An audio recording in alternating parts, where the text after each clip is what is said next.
I'm Mary Heebner, and I'm speaking to you from my Santa Barbara, California studio. I'm very much looking forward to this exhibit, and I'm here to answer some questions that were posed to me in relation to my work and this exhibition.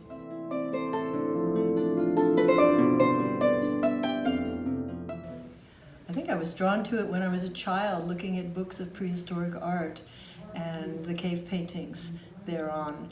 But ancient art speaks to essences, what it essentially means to be human. And all art is made by the human hand. And I look to the anonymous ancients as my guides. I mean, the imagination can cross boundaries in what I call time travel, so that you can get a sense of the past being palpably present. When I see the Cycladic sculptures that are incredibly modern to me, or 40,000-year-old handprints on a cave wall that says, "We were here."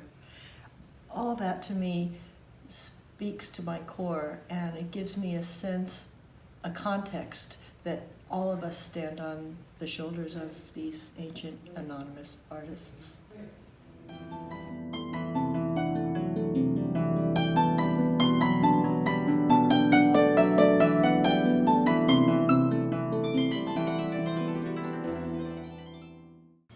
Well, my books and my artwork in the studio are tightly related, and the artwork always comes first.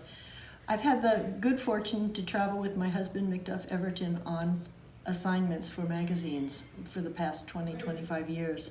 And that has taken me to different countries where I've experienced different ways of being in the world and different environments and landscapes that speak to me in ways that I hadn't experienced before.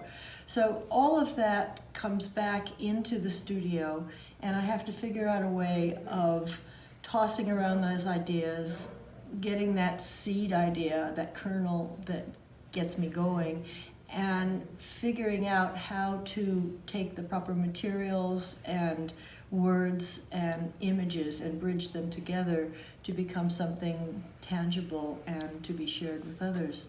And that takes time.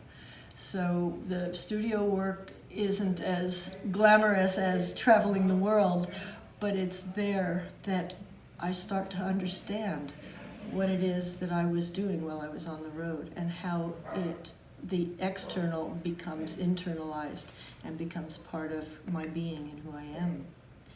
The books are always, not always, but mostly, the books are an outcome of this studio work, where I will sometimes think that there's a book in a series of work, but it might take years to untangle, or it might take minutes. It very much depends. The writing that I do on the road, I then refine, and writing is hard. For me, it's harder than painting.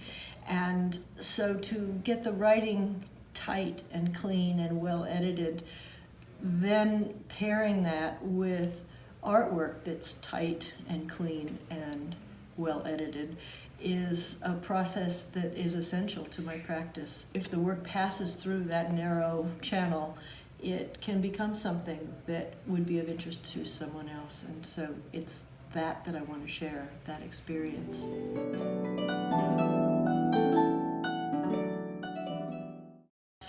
The paintings and artist books that I'm exhibiting are related because they are all connected to ancient sculpture as a source for interpreting the human face and portrait through collage, and also through artist books.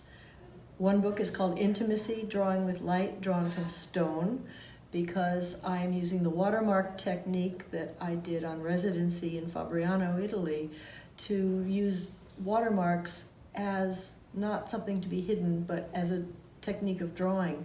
So the light passing through the watermark is what I call drawing with light. And drawn from stone because they're basically the source of the images that I'm using are details from marble sculpture that I sketched when I was in Rome. The second book is called Cassandra, in which I've taken a series of images that again, explore a portrait by fracturing the portrait and fracturing the pieces so that you have multiple views of the same image, and fragmenting a poem by Stephen Kessler into separate parts to make a large format accordion fold piece.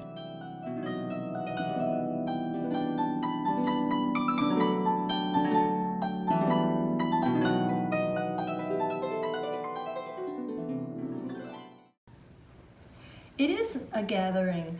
I often will gather, metaphorically, gather ideas, but then I'll start gathering materials, physical materials that appeal to me.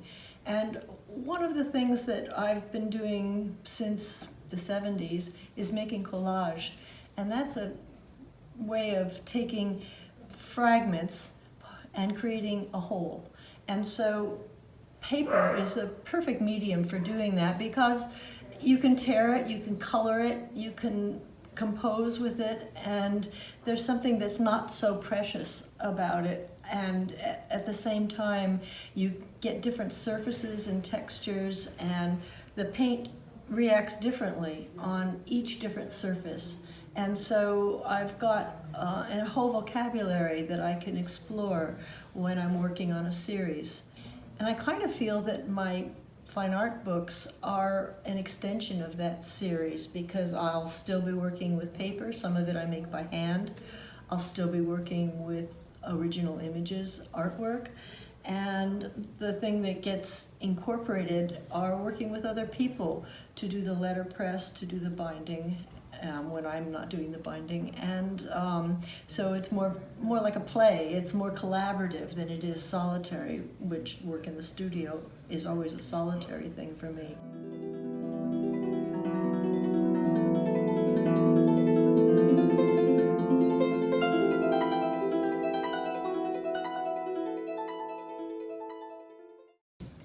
Well, outside of the literal, I think you have a sense of place that connects the interior landscape with the exterior landscape. If I painted literally mountains and trees and rivers, that would give you some sense of an experience of how abstract art can be. You know, that you could actually say, oh, that's a mountain, and it's not, it's just paint.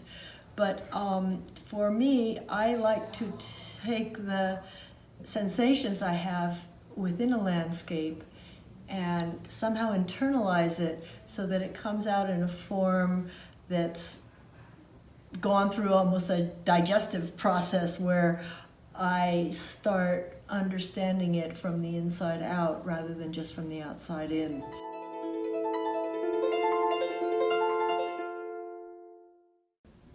A sense of place is incredibly important to me. And what I try to probe is the interface between human and earthen forms, the curves and hollows of a cave, a mountain's ridge, the flow of rivers and ebb of tides, and the crevasses of our own bodies are all of a piece. We are of this world, made of mineral and water, carbon and oxygen. So how to get at that and how to connect, I use the medium of art and writing. Eventually, it becomes an act of love, of recognition, that by turn becomes caring for the earth we are part of and for other living beings with whom we share this planet. We learn and gain understanding through the fragments we piece together to create a memory. As a culture, more of our past is lost than kept, but through what remains in language, art, and histories, we cobble together our cultural memory, stories that are continually morphing through the different lenses and experiences in this complex and interconnected world. It seems that collage, the piecing together of parts to create a whole, to make something new, was the perfect form of expression for its mutability and shifting compositions. And working with paper was the perfect medium, for I can color it, tear it, glue it, change it, and design with ease. Putting together this combination with the written word is what led me to make fine art books.